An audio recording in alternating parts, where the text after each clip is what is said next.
le round-up de l'information. Bienvenue à tous dans ce round-up de l'information. Siham Bouazi avec vous. Présidentielle au Gabon, les Gabonais votent aujourd'hui pour élire leur président après 19 mois de transition portée par Brice Oligui Nguema. Près de 920 000 électeurs sont attendus dans 3 037 bureaux de vote pour ce scrutin anticipé. Une cinquantaine de missions d'observation regroupant environ 2450 personnes ont été accréditées par les autorités qui ont promis un scrutin libre et transparent.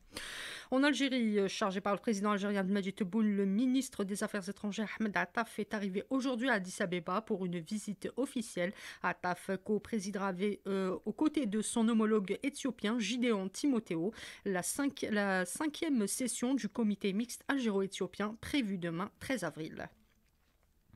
Relations algéro-maliennes, la confrérie Qadiriya en Algérie et dans toute l'Afrique a exprimé sa ferme condamnation de la déclaration publiée par les autorités putschistes au Mali à l'encontre de l'Algérie qui comprenait de fausses accusations qui reflètent un état de perte de légitimité et de détachement de la réalité régionale et internationale. À cette occasion, l'amnokal d'Agar, Ahmed Mustafa a dénoncé les agissements hostiles du gouvernement de transition au Mali et ce qui s'ensuit comme accusation irresponsable à l'encontre de l'Algérie. Au Zimbabwe, la secrétaire d'État auprès du ministre algérien des Affaires étrangères Berta Selma Mansouri a été reçue à Harare par le ministre des Affaires étrangères Amon Mourouira.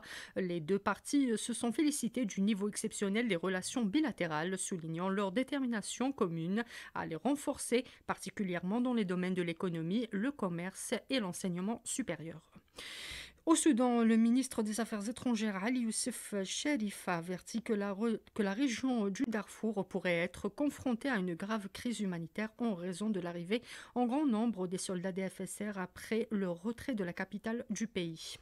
Sahara occidental, les unités de l'armée populaire de libération sahraoui ont ciblé des positions militaires des forces d'occupation marocaines dans le secteur de Mahbes, leur causant de lourdes pertes selon la direction centrale du commissariat politique de l'armée sahraoui dans un communiqué.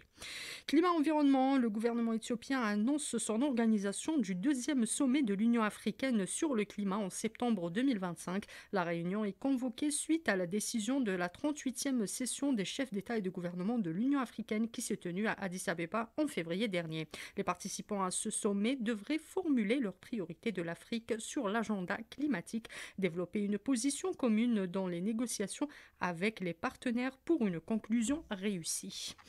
Et pour terminer ce round-up, le joueur égyptien Mohamed Salah a finalement prolongé son contrat avec le club anglais de Liverpool après des mois d'incertitude et de négociations.